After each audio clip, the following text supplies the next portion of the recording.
Hey, it's Marko here from Fair Realty. Today I'm talking about the rescission period, which came into effect January 3rd, 2023. Essentially, the rescission period allows a buyer to back out within 3 business days at a 0.25% penalty. So now I've done over 10 transactions with this rescission period in play. And overall, if I had to give it a score, I would give it a score 1 out of 10. So first of all, this is a contract. I've removed the names. Here you can see a number of cross-outs, a ton of initials. You can't really see what's going on. The rescission period has really muddied the front page of the contract of purchase and sale or the offer, because each time we're negotiating an offer, not only are we crossing out the price that we're negotiating, but we're also having to adjust the rescission fee amount, which is 0.25%. Instead of just having 0.25% in the contract, we have to write out the amount each time. So even if the counter offer is only $1,000 or $2,000, we're talking dollars in terms of the rescission fee amount. Every single time we have to cross it out, rewrite it, and it's making for a really ugly front page of the offer in terms of legibility. And I've noticed a lot of agents get frustrated by this, and then they're trying to go to verbal negotiations, which I hate, because the front page is getting so filled up with these crossouts and initials. Other agents will phone me and say, hey Marko, can you talk to your clients? Or are they willing to do this number? And I absolutely hate that. Real estate should always be done on paper, but the unintended consequence of the rescission period is now we're doing more verbal negotiating because the contracts are so illegible.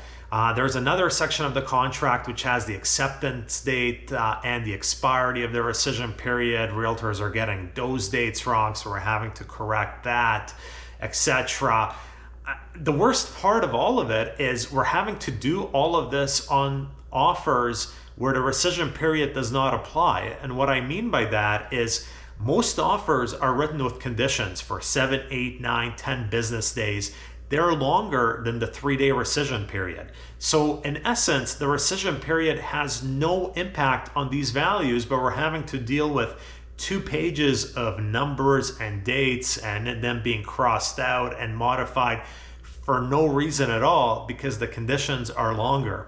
Does that make any sense? No, we're sacrificing the integrity, the legibility of these contracts for something that doesn't even apply to the vast majority of offers. Then, when it comes to unconditional offers, I've now been involved in a few of these as well. And basically, I have not seen or I have not heard of any buyer exercising the rescission period, even in multiple offers where they're going unconditional. Why is that? Because the buyer is willingly making an unconditional offer, typically in a competing situation, trying to secure a property. So when these offers come into play, where the rescission period is actually in play because it was an unconditional offer, I don't see and I have not heard of buyers walking away. Why? Because they want to secure that property.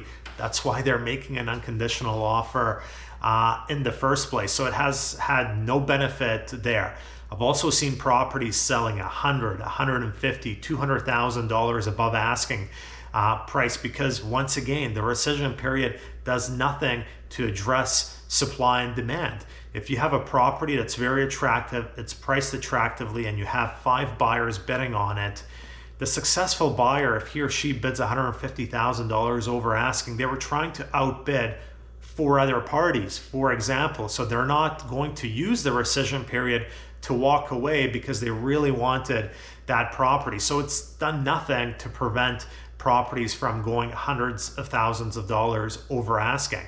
The number of properties selling over asking and the amount over asking, etc., depends on the market, supply and demand. If it's a hot market, more properties are going to sell over asking. If it's a slow market, less properties are going to sell over asking. So I honestly don't see what the point of this rescission period was. I think it's actually had negative impacts on how we conduct business. So as I said in the beginning of the video, overall score for the rescission period, 1 out of 10 in my opinion. That's it for this week. Marko, Juras, Fair Realty.